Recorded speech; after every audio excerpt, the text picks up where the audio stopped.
皆さん、こんにちは。村本直達です。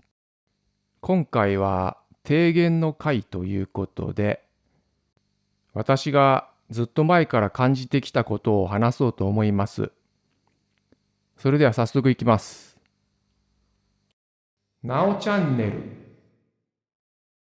先日にテレビを見ていた時に、野菜農家の方が出てきて話をしてました。それで今年はね、ものすごい猛暑で異常気象っていうのがあって、野菜の育ちがなかなかね、うまくいかないということでした。野菜がうまく育たずに、形がね、崩れてしまったり、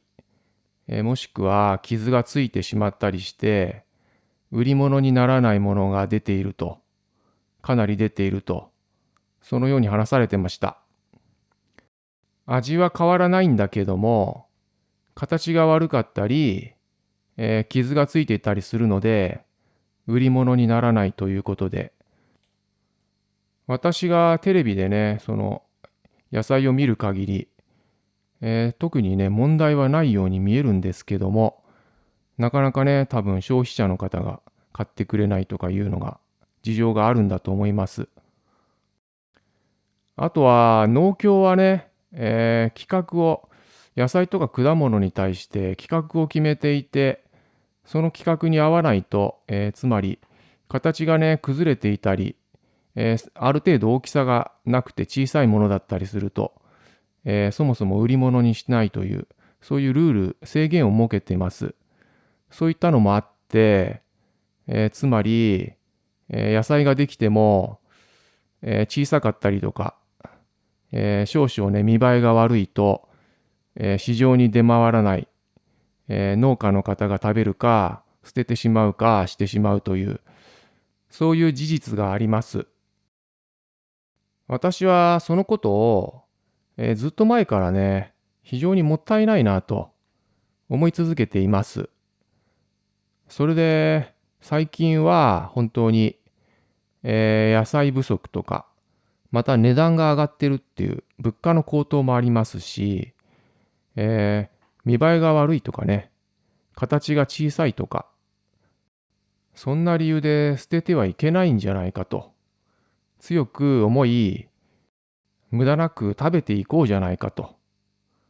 外見だけでね、味が変わらないのに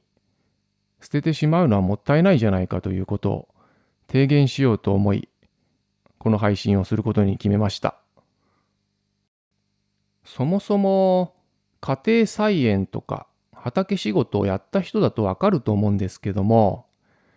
綺麗なね、整った、均一の形に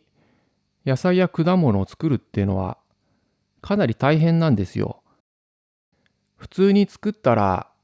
形が様々な大きさになったりとか、多少傷がついたり、そういうのが当たり前なので、そもそもね、そういうものだと思うんですよ、自然の産物っていうのは。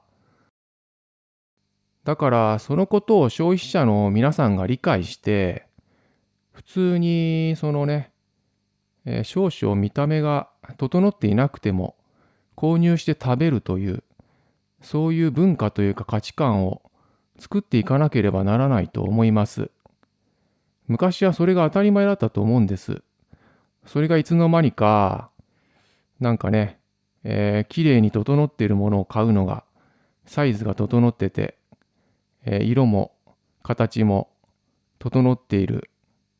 欠点のない、そういうね、見た目重視の、変な価値観が蔓延してしまったというのが現実なんじゃないでしょうか。過度に綺麗さを求めるあまり、農薬を大量に散布したりとか、肥料を過剰に与えたりとかして、さらにね、果物なんかは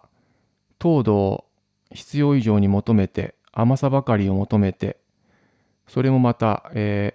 農薬やら肥料やらを過剰に与える、そういう形にね、なってしまっている。農業が本来の自然との共生という形から崩れてしまっているんじゃないかと、私は強く思ってます。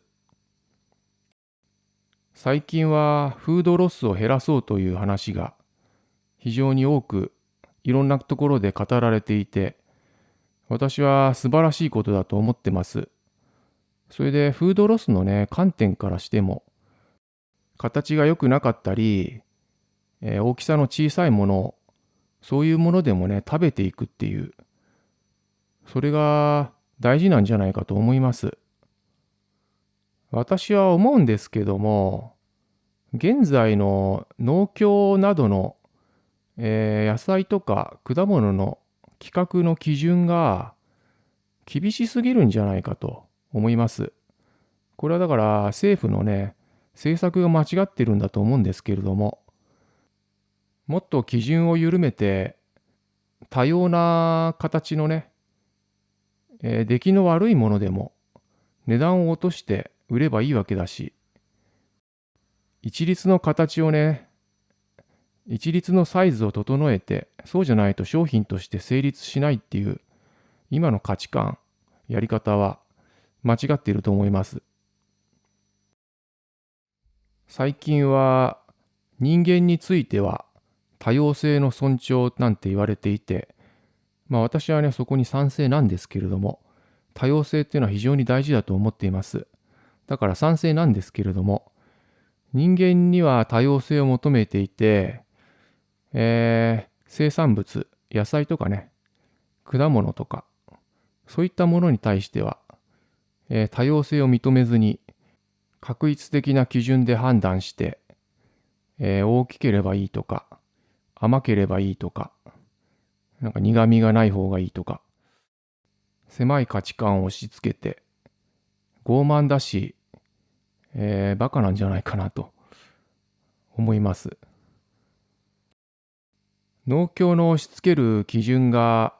時代遅れでバカバカしいので、農協にね、参加しないで活動する、そういった農家の方も結構増えてるっていう話を聞いてますし、やっぱりね、もっと時代に即したというか、昔の形に戻すというか、農業本来のもっとね、寛容な、おおらかなものにする必要があるんじゃないかと思います。私は大企業が農業に参入して農業の大規模化とかね、そういったものは大っ嫌いなんですよね。農業は、小規模というか、個人で多くの人がやった方が本来の形なんじゃないかなと。そうやった方が自然と共生する、自然と共存する、地に足のついた農業ができると考えています。遺伝子組み換えの作物なんていうのも最近登場してますけど、私は懐疑的に見ています。遺伝子組み換えといった木をてらう、そういうやり方ではなく、古くからある農業を地道にやっていくのが、長い目で見ると人間の幸福になるのではないかと。もっとね、冷静に地に足をつけて、昔ながらのやり方でやった方がいいんじゃないかなと思います。果物では甘さだけを追求する、そういう流れに今なってますけど、長い目で見ると、この方向性、糖度をね、どんどん上げていく競争、これはね、廃れるんじゃないかなと私思います。だんだんね、なんか、砂糖だけを食べてるっていうか、砂糖の塊食べてるような気になってくるんですよね、甘いだけの、果物は。で、なんか私なんかはもう飽きてきているので、そういうね、ことが徐々に広がっていって、糖度競争はそのうち終わるんじゃないかなと思ってます。なおチャンネル。いろいろと話しましたけど、今回の主題というか、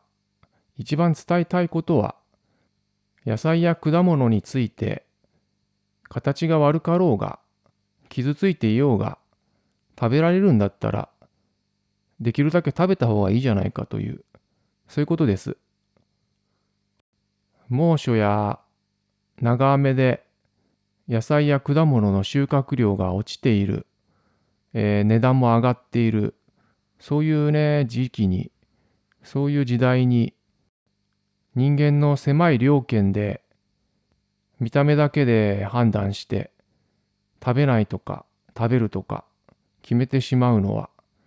間違っていると思うんです。フードロスを減らすという意味でも、人々が価値観を変えていく必要があると思います。今回は以上です。ありがとうございました。